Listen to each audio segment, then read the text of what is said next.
আবার কয় কি এখন বাইরে এসে চাচা হেনা কই, চাচা হেনা কই, হেনার বিয়ে গেছে। তো হেনার বিয়ে হয়েছে তোর কি? হেনার বিয়ের বয়স হচ্ছে, হেনার বিয়ে হচ্ছে, হেনা স্বামীর বাড়ি যাচ্ছে, তা তোর কি? কথা কর না কে? চাচা হেনা কই? হেনা মরিবের গেছে।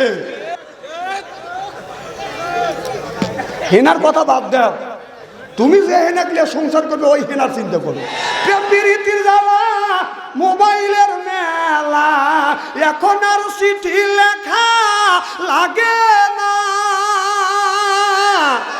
ও ছেলে সারা রাত জাগিয়া ফোনে কথা বলিয়া, ও মিয়া সারা রাত জাগিয়া ফোনে কথা বলিয়া, লেখা পড়াইয়া ছেলের ভালো লাগে না। লেখা পড়া মিয়া ভালো লাগে না। মোবাইল ফোন আসিল কি দোলা লাগিল, ফজরের ঘুম তো পোলার ভাঙলো না। পেটে বাচ্চাই থাক বরণে নাই থাক, মোবাইল ছাড়া আমি আর চলে না। হায় হায় মোবাইল ছাড়া ছেলের চলে না। মোবাইল ফোন আসিল কি দোলা লাগিল, ফজরের ঘুম তুমি আর ভাঙল না। আইলো কি জামানা বুঝাইলে বুঝাছে না, পিতা মাতার পেটে বাঁধে ছেলে প্রেমের দিওয়ানা দিওয়ানা। মোবাইল ছাড়া চলে না, মায়ে বলে রব্বানা, বাবাই বলে জালাম না, আল্লাহ বলে শুনলাম না, বাইরে গেল শুনতো না। এই যে আগামী 14 তারিখ দিবে, গত রাত্রিতে হলো সবে বরাত। কি বরাত? খালি ওই দিন শুধু সবে বরাত না, ওই দিন হবে বাজান আপনার 14 ফেব্রুয়ারি। এটা হলো ভালোবাসা দিবস। মানুষ যদি বলে ভালোবাসা দিবস, আমি বলি ভালোবাসা দিবস না, ওটা লুচ্চা দিবস। 14 তারিখ ফেব্রুয়ারি ভালোবাসা দিবস কি যে করি। যুবকের রেখা 14 তারিখ ফেব্রুয়ারি ভালোবাসা দিবস এখন কি যে করি। মেয়েরা সুন্দর সুন্দর পোশাক পরে যুবকদের মান নষ্ট করি। 14 তারিখ ফেব্রুয়ারি যেরকম ঠিক কিনে। এই যে 14 তারিখ ফেব্রুয়ারি আমার আপনার যদি 4টা মেয়ে থাকে, সকালবেলা বলবেন এই যে খাবার খায়া ঘরের মধ্যে কোনোদিন তুই জানি বাড়ি থেকে বের হইতে পারবি না। এইটা হলো বাবার হলো বাবার নৈতিক দায়িত্ব, মায়ের নৈতিক দায়িত্ব। আপনার যদি 2টা ছেলে যদি যুবক থাকে, সকালবেলা প্রয়োজন হলে আপনার ছেলেকে খানা পিনা করানোর পরে বিল্ডিংয়ের মধ্যে ঢুকাইয়া দরজা দিয়ে রাখবেন রাত 12টা পর্যন্ত, যেন ফিল্ডিং মারবেন না পারে। কথা বল না কে? ওখানে কান্দে, ঘরে বসে কান্দের, মোবাইল কাটা জানে কান্দে আর কয়ে বন্ধু তোমার সাথে দেখা করতে পারলাম না, আমার বাবা ঘরের মধ্যে ঢুকাইছে। কথা কন আমার ভাই খুব খারাপ লাগতেছে নাকি? যদি এইভাবে কোনটাখানে আলোচনা করি, শোনার জন্য রাজি আছেন তো? হাত তুলে দেখান তো দেখি, রাগ করবেন কারা কারা? না না, আপনাদের মন মানসিকতা খুব ভালো আছে, আমি অন্তর থেকে দোয়া করি আল্লাহ যেন জান্নাতে যেন নেক আমল শিখে দেয়। তোর কোন আমি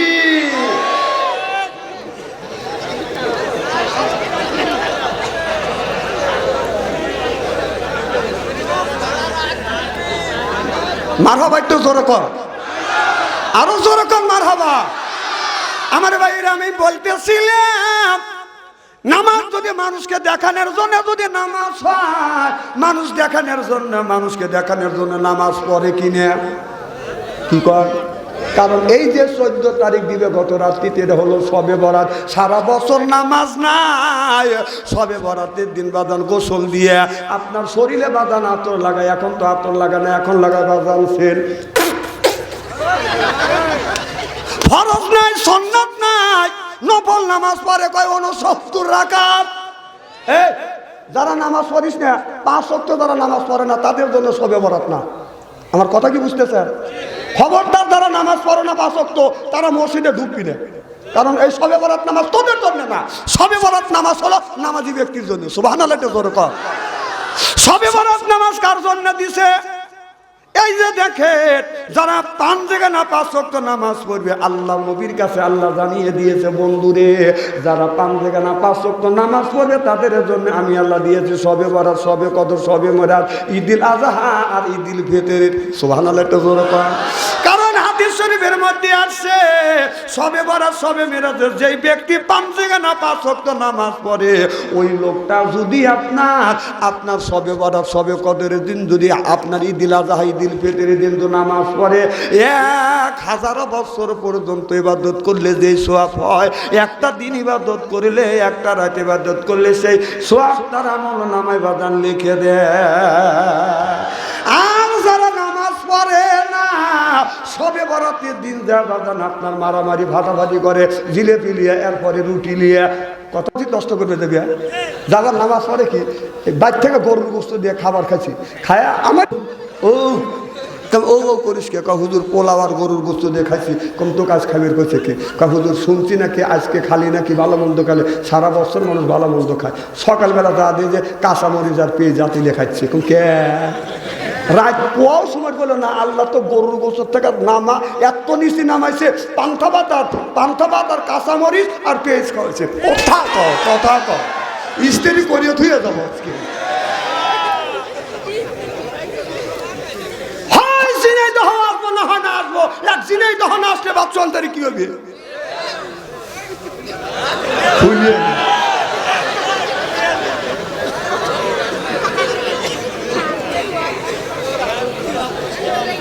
আমি যে আপনাদের এখানে আজকে আসবো, যদি ওয়াজ করতে একটু দেরি হয় আপনারা কি শোনার জন্য রাজি আছেন? আমি আসতে হঠাৎ করে এই স্টল পার হবো এমন সময় মানে গাড়ি অফ হওয়া গেল, এখন হফ হওয়া গেলে তো আমার তো যাওয়া তো বন্ধ হওয়া গেলে আমি কি করি? হ্যাঁ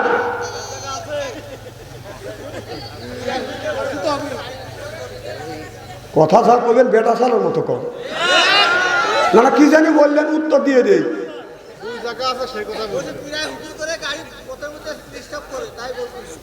এবারে বলতেছে দুই জায়গা জালসা বাচ্চা করে না, আমার অত ঠেকা নাই, অত ফকিনির বাচ্চা না যে আমার টাকার উপরে লোক 2 জালসা করে আমার বিল্ডিং দেওয়া লাগবে। কথা কর না কেন?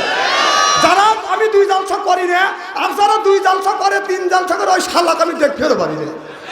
তোর এত লোভ করে, তোর এত লোভ কে?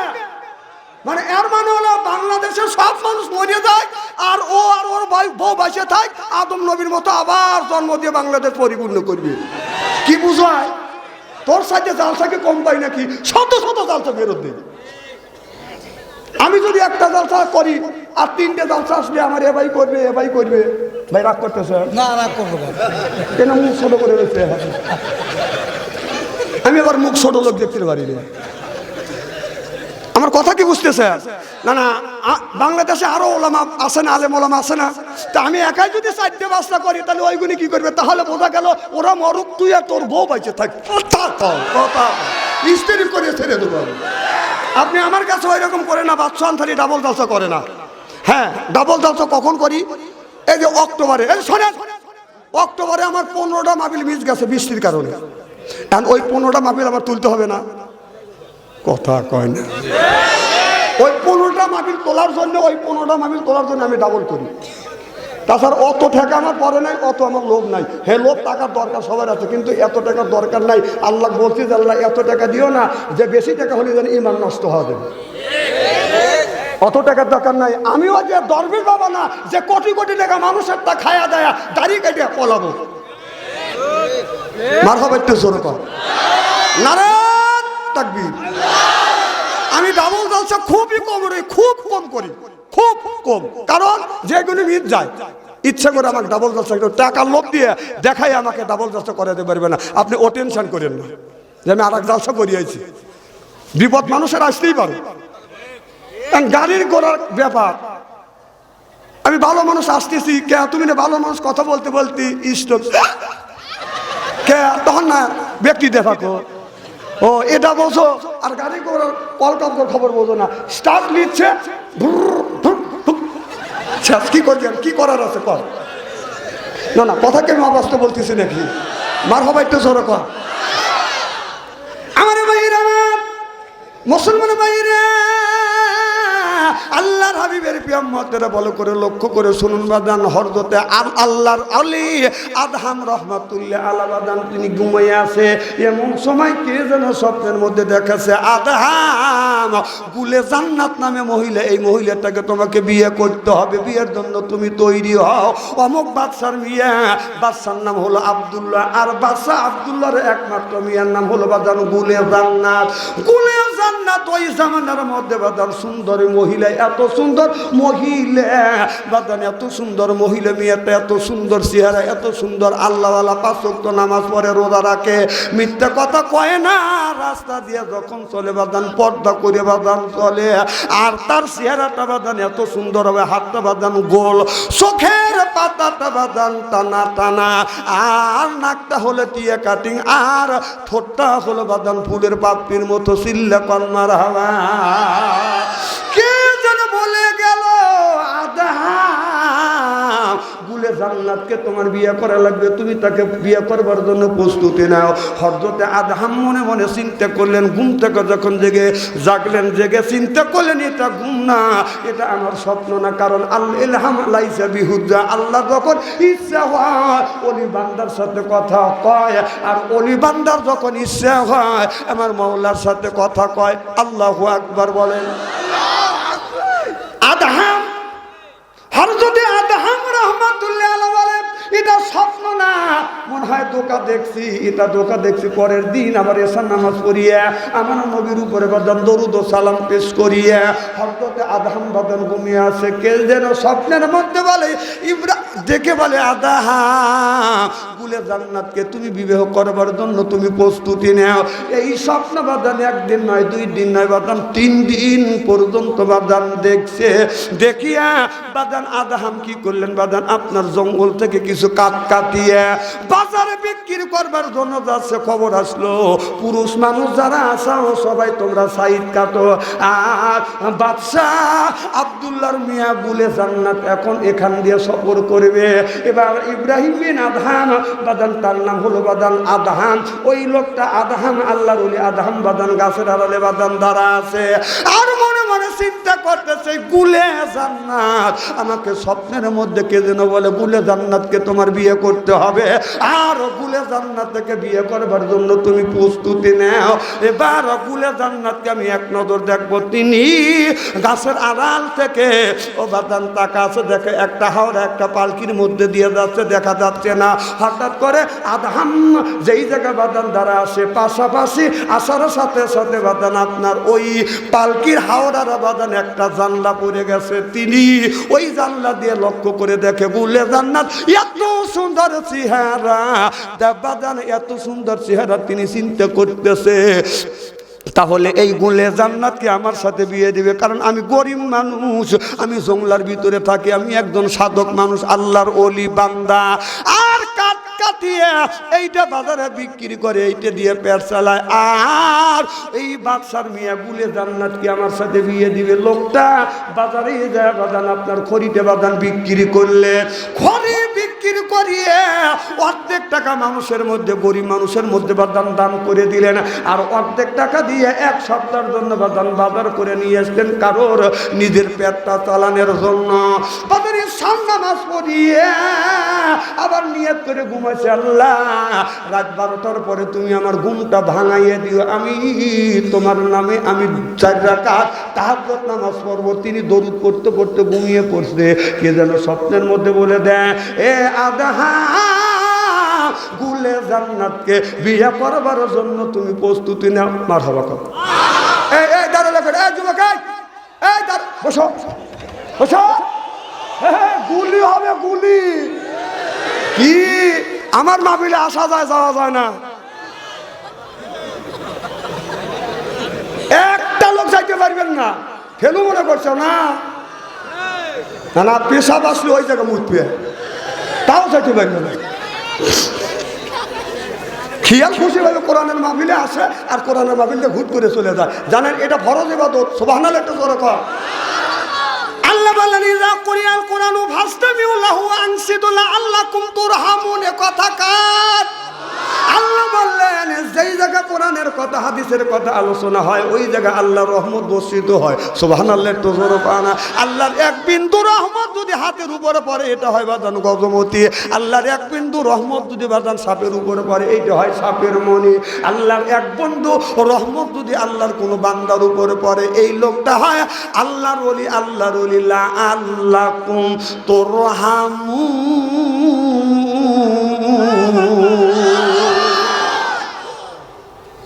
তাহলে তাই যদি হয় আপনি ওঠা বসা করেন কেন?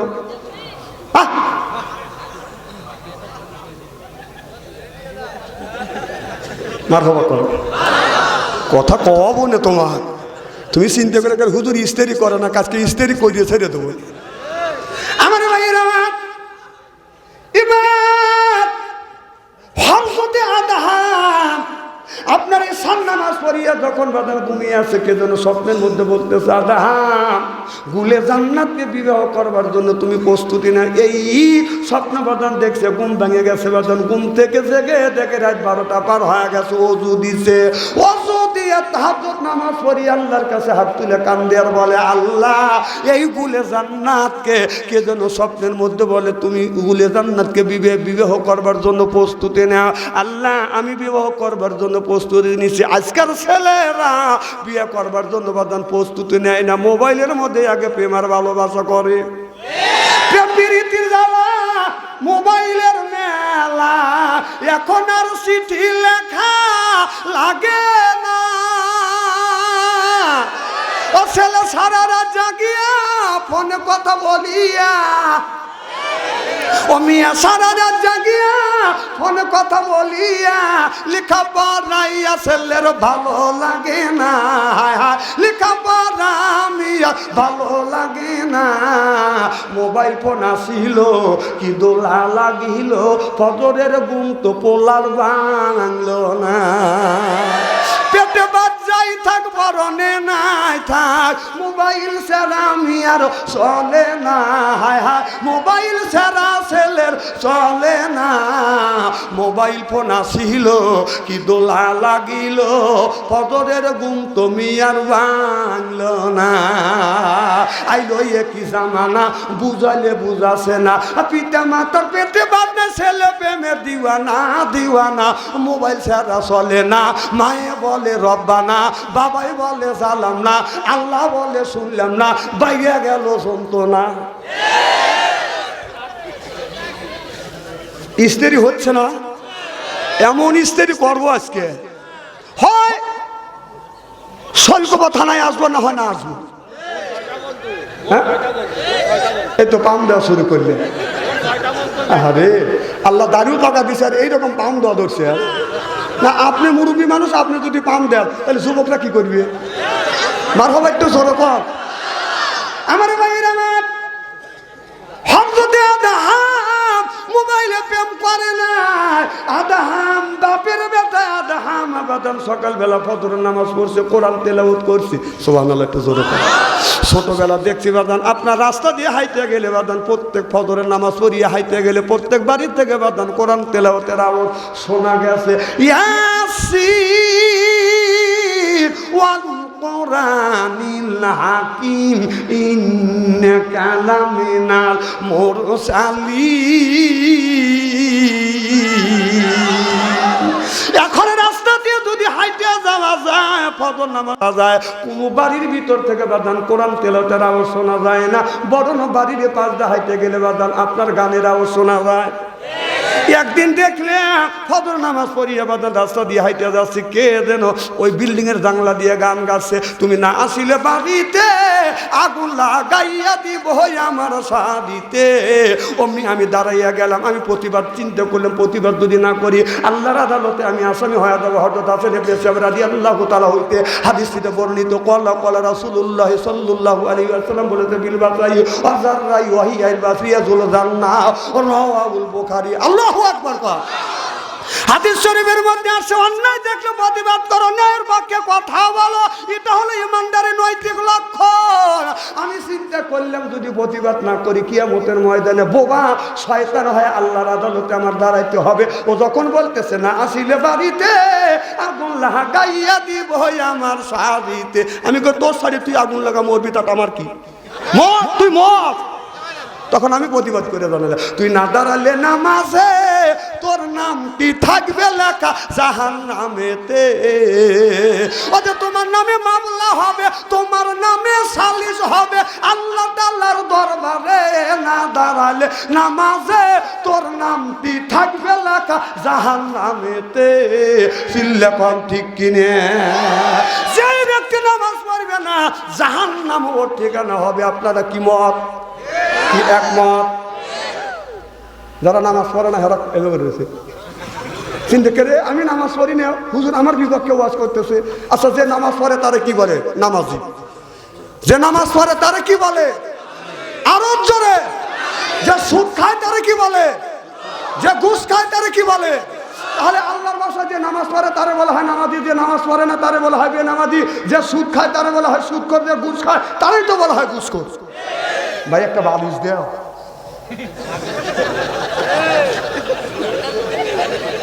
এই দিনই তো আমি শোনে দেখতে কাট, এই দিন আমি বেশি রাতে ওয়াজ করে উঠলে আমি দেখছি আমরা বলি আলিফ আর পাবলিক কয় বালিশ। এই আজকের ওয়াজে যদি ঘুম আসে তাহলে বুঝতে হবে আমার মাহফিলে যারা জমে তারা কিন্তু বেশি দিন বাঁচে না। আগের থেকে সতর্ক করে দিলে। তাহলে কি যেন বলতেছিলাম? বেনামাজি। যে নামাজ পড়ে তারে বলা হয় নামাজি, যে পড়ে না তারে বলা হয় বেনামাজি, যে সুদ খায় তারে বলা হয় সুদখোর, যে ঘুষ খায় তারে তো বলা হয় ঘুষখোর। কি কর?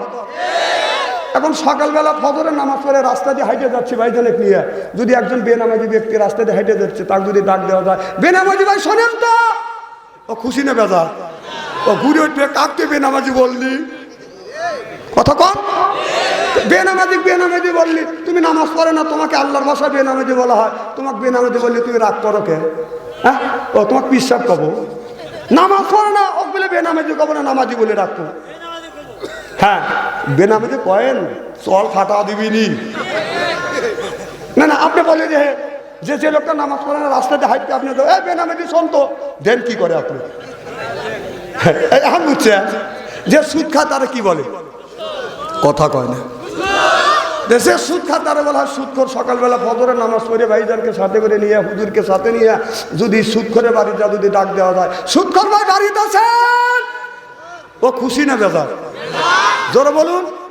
খালি ওই বেজার না, ওর বই জাটালি আসবে যে আমার স্বামী সুদ থাকলে বুক একটা তোর কি? আমি কই খাগা খাবলা খাবলা খাগা। আমার ভাইয়ের আমার যারা খায় সিগারেট তাদের মুখের নাই বেরে, যারা খায় গুল ওরাই করে বাদান গুল, যারা খাবে বাদান গাজা আল্লাহ দিবে বাদান সাজা, আর যারা খাবে মদ পাবে না বাদান জান্নাতের পথ, আর যারা খাবে বিড়ি তাদের মানে ধরবে কিরি। বিড়ি যারা খায় তাদের হাত দিয়ে গন্ধ, মুখ দিয়ে গন্ধ, দাড়ি দিয়ে গন্ধ, টুপি দিয়ে গন্ধ, জামা দিয়ে গন্ধ, রুমাল দিয়ে গন্ধ, লেপ দিয়ে গন্ধ, বালিশ দিয়ে গন্ধ। আমার হয় সন্দ ওর বউ থাকে কেমনে রে আল্লাহ রে, জোরকান ঠিক কিনে। টাটকা বিড়ি খায়া বর মুখের কাছে তখন মুখলে বউ খালি মুখ ঘুরায়। স্বামী কয় আমি তোমার মুখের কাছে মুখলে তুমি মুখ ঘুরো কে? বউ কয় শরম করে লজ্জাও করে, এই মাত্র টাটকা বিড়ি খায়া আমার মুখের সাথে মুখ লাগাইছো, তোর পাশার সাইডে তোর মুখের গন্ধ বেশি। না না তুমি বেশ করতে পারো না, বিড়ি খাবো কষ্ট দাও। এই ওয়াজ শুনে পাবলিক চিন্তা যারা বিড়ি খায় তারা ভাবতেছে যে বাদশাহের বিড়ির বিপক্ষে ফতুয়া দেবে। ননি বাপ, আমি কেন বিড়ির বিপক্ষে ফতুয়া দেবো? কেউ যদি বলে বিড়ি খাওয়া না জায়েজ, আমি বলবো জায়েজ তো জায়েজই 200 কোটি বার জায়েজ। না না এই জিনিসটা খাওয়ার একটা জায়গা আছে। যেমন ভাত খাওয়ার আদব হলো বসে থেকে, পানি খাওয়ার আদব হলো বসে থেকে, আর বিড়ি খাওয়ার আদব হলো টয়লেটের ভিতরে। ভাই বুঝতেছেন না? আচ্ছা ঠিক আছে, বুঝে কালকে বিশ্লেষণ করুন। আমার কথা কি বুঝতেছে? আচ্ছা এই জিনিস হালাল মনে করে যদি খাও, ওইটা কি টয়লেটের মধ্যে খাবারটা? আমি নিজে দেখছি রমজান মাস জহরে আজান দিছে, কমে তার কাজ সারিয়ে ও যদি নামাজ পড়ি, অ্যান্ড টয়লেটের কাছে যা দিলে টয়লেট বন্ধ, ধুমো গোল হয়ে বের হচ্ছে। চিন্তা করতে কে রে, আগুন ধরল নাকি? আমি যা নক করলাম, আর ভিতর থেকে সিঙ্গেল দিচ্ছে, তাহলে বোঝা গেল মাল ওখানেই আছে। সি সি সি। আবার ইদানিং দেখলাম যারা পান খায় আর টয়লেট করে। আমি নিজে দেখছি, এই বছর এক বুড়া টয়লেট থেকে বের হয়ে আসছে, কম চাষা কি খাওয়া, পান খাচ্ছি। কম কোথায় গেছিলে? কয় টয়লেটে। কম এই পান টয়লেটে খাইলে, কয় টয়লেটে যা পান না খালি ডেলিভারি হয় না। তাহলে বোঝা গেল এই মুহূর্তে পান খাওয়ার এর মধ্যে ডেলিভারি করে। না না, পান হালাল জিনিস, সেইটা টয়লেটে যা খায়। না না, এইটা যদি পান যদি হালাল জিনিস, টয়লেটে যা যদি খাবে পারো, একটু গু তুলে চুল মনে করে বড়ালিও না, কথা কবের পারি না ভাই। এদিক টাকা এমন স্টেটে করা করবো আজকে, হয় সিনেই দেওয়া জেলা আসবো, না হয় না আসবো। এক সিনেই দেওয়া জেলা না আসলে কি হবে? স্ত্রী হচ্ছে তো। আচ্ছা,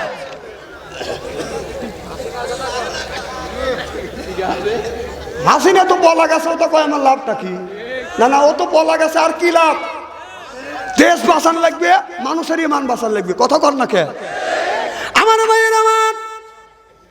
এবার হযরত আদম ফজর নামাজ পড়িয়া কোরআন তিলাওয়াত করিয়া হযরত আদম বাজান রওনা করলেন বাদশার বাড়িতে। বাদশার বাড়ি যা দেখে বাজান জমজমাট বাজান রাজ দরবার চলছে। ওই জায়গা যাইয়া আদম যা সালাম দিলেন, আসসালামু আলাইকুম। ও বাদশা আব্দুল্লাহ, আপনি আমার সালাম লেন। বাদশা আব্দুল্লাহ সালাম দিলেন, কি জন্য তুমি আসছো? বলে, আমি একটা কথা বলবো। আপনার নাকি একটা মেয়ে আছে, নাম হলো গুলে জান্নাত।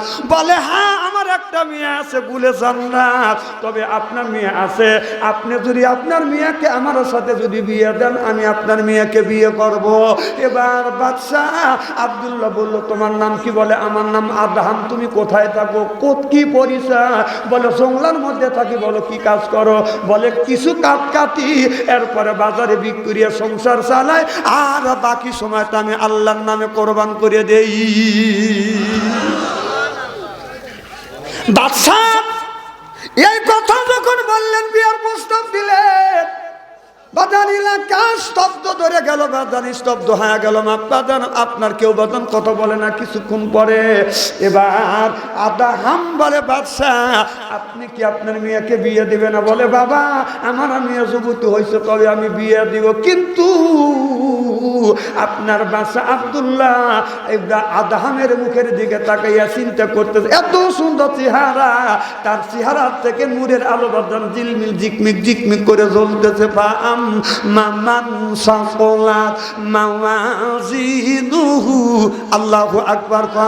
এত সুন্দর চেহারা, মনে হয় অন্ধকার রাত্রিতে বাদান একটা তারকা যখন আকাশে উদিত হয়, এই তারকাটা বাদান ঝিকমিক ঝিকমিক করে জ্বলতেছে। তার চেহারা দিয়ে বাদান নূরের আলো ঝিকমিক ঝিকমিক করে বাদান জ্বলতেছে। তিনি বলল, বাবা আমার মেয়ে বিয়ে দেব, তবে আমাকে 7 দিন সময় দিতে হবে।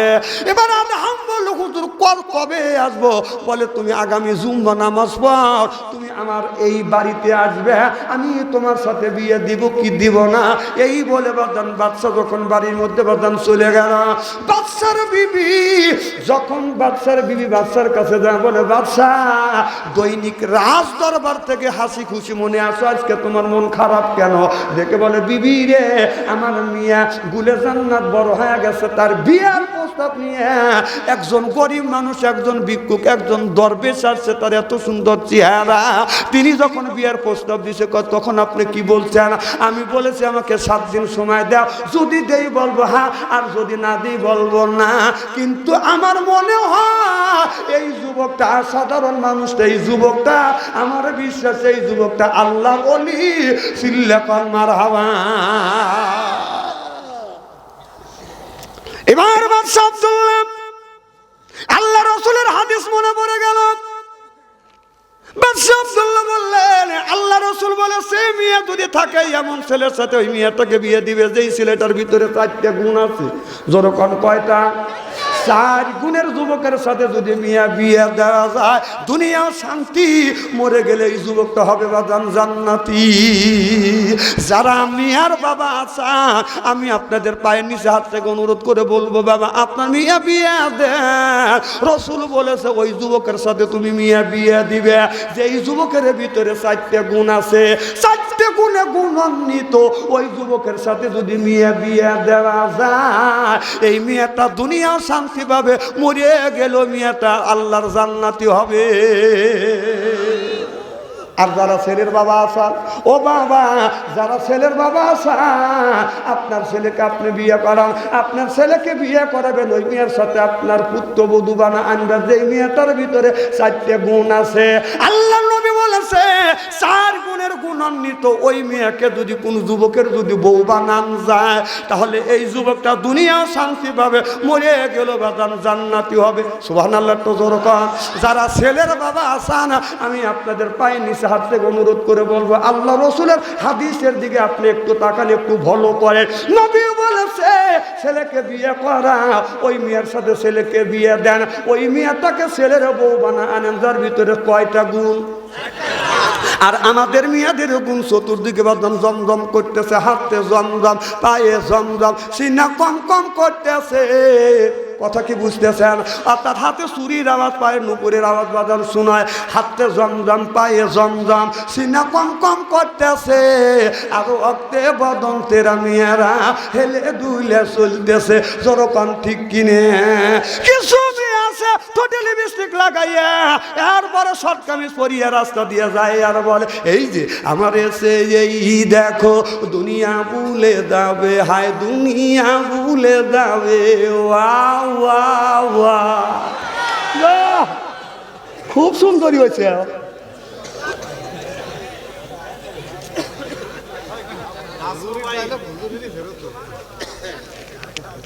খুব কি খারাপ লাগতেছে নাকি? চলবে তো? মারহাবা কর। মুসলমান ভাই আল্লাহর হাবিবের প্রিয় মধ্যে ভালো করে লক্ষ্য করে শোনো, পরের দিন আপনার 7 দিন বাজানো হয়ে গেছে। আদাহাম 7 দিন পর সুমা নামাজ বাদে বাজান বাদশার বাড়িতে গেছে। এবার বাদশা কোনো ফায়সালা আনতে পারে নাই। বাদশার বিবি বললেন আমাদের যে প্রধান উজির আছে উজিরকে বলুন উজির এইটা সামাল দিক।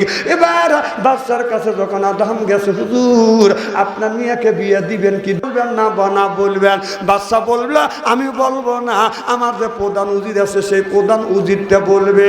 এবার প্রধান উজিরের কাছে যা বলে উজির সাহেব আপনি বলুন বাদশার মিয়াকে বিয়ে দিবেন কিনা?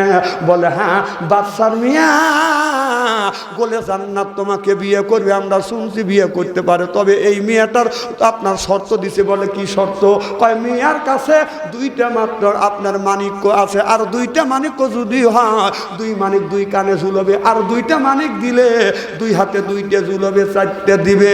সেই যুবকটা আর 2টা মানিক কানে দিতে পারবে সেই যুবকটাকে বিয়ে করবে। এর মানে হইল রাজা বাদশার বাড়ি সেরা মানিক্য বাদান পাওয়া যায় না, কারণ গরিব মানুষ মানিক্য পাবেও না, আর বুলে জান্নাতকে বাদান বিয়ে করতে পারবে না। এবার বলে আদাহাম বুলে জান্নাত তোমাকে বিয়ে করবে যদি তুমি আরো 2টা মানিক্য আইনে দিতে পারো। এবার আদাহাম বলে ইনশাআল্লাহ। সুবহানাল্লাহ। গরিব মানুষ খড় কাঠ কাটে খায়, ও ওটা পাইবে কোনে? এবার হযরত আদহাম বাদশার বাড়ির থেকে রওনা করলেন। রওনা করিয়া যাইতে যাইতে যাইতে যাইতে যাইতে যাইতে আল্লাহর নবী আপনার হযরত খেজর আলাইহিস সালামের সাথে প্রথম দেখা হয়ে গেল। খেজর আলাইহিস সালাম, খেজর আলাইহি কেউ বলে খেজর আলাইহিস সালাম বাদান আপনার ওলি, কেউ বলে নবী, ওই দিকে আমি যেতে চাই না। হযরত খেজর আলাইহিস সালামের সাথে সাক্ষাৎ হয়ে গেলেন। খেজর আলাইহিস সালাম বলে তুমি কেন এই জায়গায় বসে বসে ধ্যান করতেছো? বলে আমি স্বপ্নে দেখছি রাজার মিয়া বুলে জান্নাত আমাকে বিয়ে করবার জন্য প্রস্তুতি নিয়েছে, স্বপ্নে দেখাইছে। আমি বাদশার কাছে যখন বিয়ের প্রস্তাব নিয়ে গেছি, কিন্তু গুলে জান্নাত আমার সাথে আমাকে বিয়ে করবে, কিন্তু 2টা মানিক দিতে হবে। আমি মানিককে তো দেখি না, মানিক আমি কোথায় পাবো? এবার খিজির আলাইহিস সালাম বলো তুমি চিন্তা করো না, তুমি ওই জন্নার পারে যাও, ওই জায়গা আল্লাহ রব্বুল আলামিন ওই জায়গা গেলে আল্লাহ তোমাকে মানিক মিলিয়ে দিবে। এবার আদাহাম নফল নামাজ পড়ি আল্লাহর কাছে নিয়ত করেছে, আল্লাহ তুমি বলেছো ফাইদা ফারাকতা ফানসাও ওয়াইলা রব্বিকা ফারগাব। আল্লাহ মানুষ যদি আল্লাহর কাছে চাওয়ার মতো যদি চায় আল্লাহ দেয়। আর হাদিস শরীফের মধ্যে আল্লাহ রাসূল বলেছে ইন্নামাল আমালু বিন্নিয়াত, যে নিয়ত করবে নিয়তটা পুরো করে দিবে কে? আল্লাহ আমার বিশ্বাস তুমি আমাকে মানিক্য মিনে দিবে বাদান। এইরকম করে যখন ওযু দিছে টাকা দেখে বাদান অনেক গুণে মানিক দেখা যাচ্ছে। এবার আদহাম খিজির আলাইহিস সালামকে বলল, হুজুর এই জায়গায় অনেক মানিক্য দেখা যায়, তোমার যত খুশি মানিক্য গুণে তুমি নিয়ে যাও। এবার আদহাম চিন্তা করলেন বেশি মানিক্য দরকার নাই, 2টা মানিক চাইছে, আমি 4টা মানিক নিয়ে যাব। 4টা মানিক নিয়ে বাদশার কাছে যা বলতেছে, বাদশার নামদার আপনার মিয়া গুলে জান্নাত আমারে বিয়ে করবে, 2টা মানিক চাইছে, আমি 4টা মানিক আনছি। সুবহানাল্লাহ, এটা জোরে বলো। বাদশা আশ্চর্য হয়ে গেল, আমি এত বড় বাদশাহ, বলকের বাদশাহ, আমার কাছে মানিক্য নাই। 1 মানিক যার 50,000 দন, কথা বুঝতেছেন না? তারই 4টা মানিক আনছে গোলে জান্নাত থেকে বিয়ে করবার জন্য। এবার বাদশাহ 4টা মানিক নিয়ে গোলে জান্নাতের কাছে যা বলে, মা এই যে আদহাম তোমারে বিয়ে করবে, তোমাকে 4টা মানিক তোমার জন্য আনছে মা। এমন সময় গোলে জান্নাত যখন বাদান সামনের দিকে যখন পা ফেলছে, অমনি একটা সাপে কামড় মারছে, গোলে জান্নাত অমনি বাদান মারা গেছে। বাদান ডাক্তার আনলেন, চিকিৎসা দিলেন, হিকিম আনলেন, চিকিৎসা দিলেন, বাদান ভালো হতে পারলেন না। এবার বাদশাহ আব্দুল্লাহ আদহামকে বলে, আদহাম আমার মিয়া গোলে জান্নাত তোমার সাথে বিয়ে দিব, কিন্তু মানিক আনছো বাবা, আমার মিয়াকে সাপে কামড়াইছে, মারা গেছে, আর ডাক্তার কবিরাজ আমার মিয়াটাকে ভালো করতে পারছে না। এবার আদহাম দৌড়া চলে গেল খিজির আলাইহিস সালামের কাছে, যা বলল, হুজুর আমি যেই মিয়াটাকে বিয়ে করব আর ওই মিয়াটাকে সাপে কামড়াইছে, মিয়াটা মারা গেছে, হুজুর এই মিয়াটাকে কেউ ভালো করতে পারছে না। হযরত খিজির আলাইহিস সালাম বলে, আদহাম আমার বিশ্বাস এই মিয়াটা মরে না, তুমি যা বলো এই লাশটা আমার কাছে দাও, আমি এই লাশটা দাফন করব। লাশের প্রতি তোমাদের দায়িত্ব নাই, কারণ এই মেয়েটাকে তোমার বিয়ে দিতে হবে। আমি তো বিয়ে করতে চাইছি, সাপে যখন কামড়াইছে আমি যদি ভালো করতে পারি, আল্লাহ যদি ভালো করিয়া দে, আপনার বাড়িতে একদিন না একদিন ফিরে আসবে। আর যদি ভালো না হয় আমি ভালো জায়গা আমি তাকে কবরস্থ করব। বাদশার কাছে যখন এই কথাটা বললো, বাদশা চিন্তা করলেন এই যুবকটা সাধারণ যুবক না, এই যুবকটা হলো আল্লাহর ওলি। সুবহানাল্লাহ। এবার লাশটাকে নিয়ে কাফনের কাপড় পরাইয়া এই লাশটাকে নিয়ে বাদান এই যুবকটা আদহাম বাদান জঙ্গলার ভিতরে বাদান চলে গেল। ওর যে কুড়িয়া ঘর আছে ওই জায়গা বাদান আপনার একটা গাছ আছে, গাছের সাথে হেলান দিয়ে বাদান বসাইছে। তখন যাইয়া হেলান দিয়ে বসে বাদান তাহাজ্জুদ নামাজ পড়িয়া আল্লাহর কাছে মোনাজাত করে কান্নাকাটি করে, আল্লাহ তুমি ইচ্ছা করলে এই মেয়েটাকে জীবিত করতে পারো। এমন সময় কিছু মানুষ ওখান দিয়ে হাইতে যায়। এবার বাদশাহ যখন ওই আদহাম যখন কান্নাকাটি করতেছে, একজন যা বলে, বাবা এইভাবে তুমি কেন কান্দ করে? এই যে মহিলাকে সাপে কামড়াইছে, বড় বড় ডাক্তার কবিরাজ দিয়ে চিকিৎসা করতে ভালো হয় না, ওই জায়গায় একটা ওজা ছিল, বাবা দেখি কোন জায়গা কামড় দিছে। এবার দেখে পায়ে কামড়াইছে, বলে বাবা আমি চিন্তা করে দেখলাম সাপে কামড়াইছে, এই মেয়েটা ভালো হবে আর বিষ নামাইতে হবে, কারণ সাপে যখন কামড়াইছে বিষ শরীরের সব জায়গা যখন চলে গেছে, রক্তগুণে চলাচল বাদান বন্ধ হয়ে গেছে। তখন ওই মেয়েটা অজ্ঞান হয়ে পড়ে আছে, মেয়েটা মরে নাই। যদি অনুমতি দে আমি আর বিষটা নামাবো। অনুমতি দিছে। 12 ঘন্টা পরে এই মেয়েটার বিষটা যখন নামিয়ে দিছে, অমনি আস্তে আস্তে গোলে জান্নাত বাদান জিন্দা হয়ে গেছে। এবার গোলে জান্নাত বলে, আমি এখানে কেন? আদহাম বললে তোমাকে সাপে কামড়াইছে, তোমার বাবা কবরও দিবে, আমি তোমার বাবার কাছ থেকে লাশটা আমি ছায়া আনছি। মারহাবা, একটু জোরে কর। আমি লাশটা যখন ছায়া আনছি, এখন তোমাকে এই কবিরাজ দিয়ে চিকিৎসা করছি, তুমি ভালো হয়ে গেছো। এবার বলে বলে জান্নাত আমি কিন্তু তোমাকে বিয়ে করতে চাই, তুমি তো রাজি হইছো। ওই যে 5-6 জন লোক ছিল, ওই 5-6 জন লোক মিলিয়ে সঙ্গে সঙ্গে তাকে বাদান বিয়ে করা দিলে। এবার ডেকে বলে গুলে জান্নাত আমি তোমাকে বিয়ে করে ফেলছি, যাও তুমি তোমার বাবার বাড়ি যাও। এবার গুলে জান্নাত বলে যেই বাবা আমাকে জীবিত করতে পারে না, আমার বাবা তো কবর দিত, আমার বাবা আমাকে কবর দিত, আমি মুছে যাইতাম, আল্লাহ আমাকে হায়াত দিয়েছে, আপনি এসে চিকিৎসা দিয়ে আমাকে হায়াত দিয়েছেন, আমি আর বাড়িতে যাব না, এই জায়গায় আমি থাকবো। দুইজন ঘর সংসার করতে করতে কিছুদিন পরে আল্লাহ একটা সন্তান দান করলেন, চাঁদের মতো ফুটফুটে সন্তান। ওই সন্তানটার নাম রাখলাম হযরত ইব্রাহিম। চিল্লা কলমার হাওয়া। এই ইব্রাহিম যখন ধীরে ধীরে বড় হতে লাগলেন, বাবা আদহাম ইব্রাহিমকে বাদান মাদ্রাসায় বাদান ভর্তি করে দিলেন। মাদ্রাসায় বাদান পড়াশোনা করতেছে। এই ছেলেটা 7 মাসে বাদান 30 পারা কোরআনের হাফেজ হয়েছে। সুবহানাল্লাহ। একদিন কুলি জান্নাত বা ওই বাদশা জানে কুলি জান্নাত মারা গেছে, আর ফিরে যায় না। খুব খারাপ লাগতেছে নাকি? চলবে তো? মারহাবা একটা সরকা। আজকের এই মাহফিল আল্লাহর দরবারে কবুল হোক, এটা কি চান? কারা কারা চান? আমি তাকবীর দেব, হাত তুলে দেখান। নারায়ে তাকবীর। হাত টান টান করে। রাজি? রাজি? হাত নামান। হযরত মুসা আলাইহিস সালাম আল্লাহর কাছে জিজ্ঞেস করছিল, গুলে জান্নাতের ওয়াজটা একটু পরেই করি। মুসা বলল, আল্লাহ তুমি তোমার বান্দার কি পছন্দ করো? আল্লাহ বলে, আমি পছন্দ করি আমার বান্দার গায়ের রক্ত। সুবহানাল্লাহ, একটু জোরে কর। মুসা বলল, আল্লাহ তোমার বান্দা যদি রক্ত দেয় তুমি কি হবে? বলে যে আমি বান্দার বন্ধু হয়ে যাবো। সুবহানাল্লাহ বললেন না? মুসা বলল, আল্লাহ কতটুকু রক্ত? মশা নামে একটা প্রাণী আছে, ওই প্রাণীটা যতটুকু রক্ত খায় তার 4 ভাগের 1 ভাগ রক্ত যদি বান্দা আমাকে দেয় আমি বান্দার বন্ধু হয়ে যাবো। সুবহানাল্লাহ কর। একটা মশা কতটুকু রক্ত খায়? 1 ফোঁটা। তার 4 ভাগের 1 ভাগ রক্ত দেওয়ার জন্য কি আপনারা রাজি? কারা কারা রাজি? নারায়ে তাকবীর। আলহামদুলিল্লাহ। হাত নামা। দাদু একটা চাকু আর প্লেট নিয়ে এসো, রক্ত দিবি। আচ্ছা আপনারা আসবেন না আমি আসবো? আমি একা, আপনারা শত শত মানুষ, হাজার হাজার মানুষ, আপনারা আসেন। মুসা বলে, আল্লাহ বলে, আল্লাহ তোমার বান্দা রক্ত দিলে রক্ত ক্ষয় অবস্থা মারা যাবে, আল্লাহ তুমি স্যাক্রিফাইস করো। আল্লাহ বলে, স্যাক্রিফাইস করলাম, আপনার রক্ত দেওয়া লাগবে না।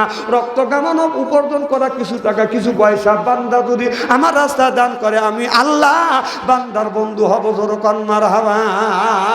এই মাহফিলের জন্য আমি একজনের কাছে বেতন আপনার 10,000 টাকা চাই, একজনের কাছে বেতন 5,000 টাকা চাই, একজন 2,000 টাকা, 1,000 টাকা, 500 টাকা, 1,000 টাকা বেতন, আপনার 50টা টাকা হলো শূন্য হাতে কেউ চলে যাবেন না।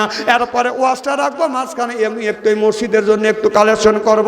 একজন বলেন হুজুর আমি 5,000 টাকা দেবো, একজন বলে 10,000 টাকা দিব, একজন বলে হুজুর 1,000 2,000 দেবো। অনেকের মা না, বাবাটা দুনিয়ায় নাই, মা বাবা অন্ধকার কবরের মধ্যে শুয়ে আছে। আল্লাহ নবী বলেছে কারোর মা বাবা যদি মারা যায় থাকে, মা মারা গেছে বাবা মারা গেছে, কেউ যদি মা বাবার নামে যদি এখন দান খয়রাত করে, রাসূল বললেন এখনই মা বাবার কবরে গোরা জাত মাফ করে দিবে কে? এ কথা আমি বলি না, এ কথা বলেছে মুহাম্মাদুর রাসূলুল্লাহ সাল্লাল্লাহু আলাইহি ওয়াসাল্লাম। নবী বললেন মা বাবা মারা গেছে, তার জন্য যদি এখন যদি দান করেন, দানের বরকতে এখনই মা বাবার কবরে গোরা জাত মাফ করে দিবে। আল্লাহু আকবার।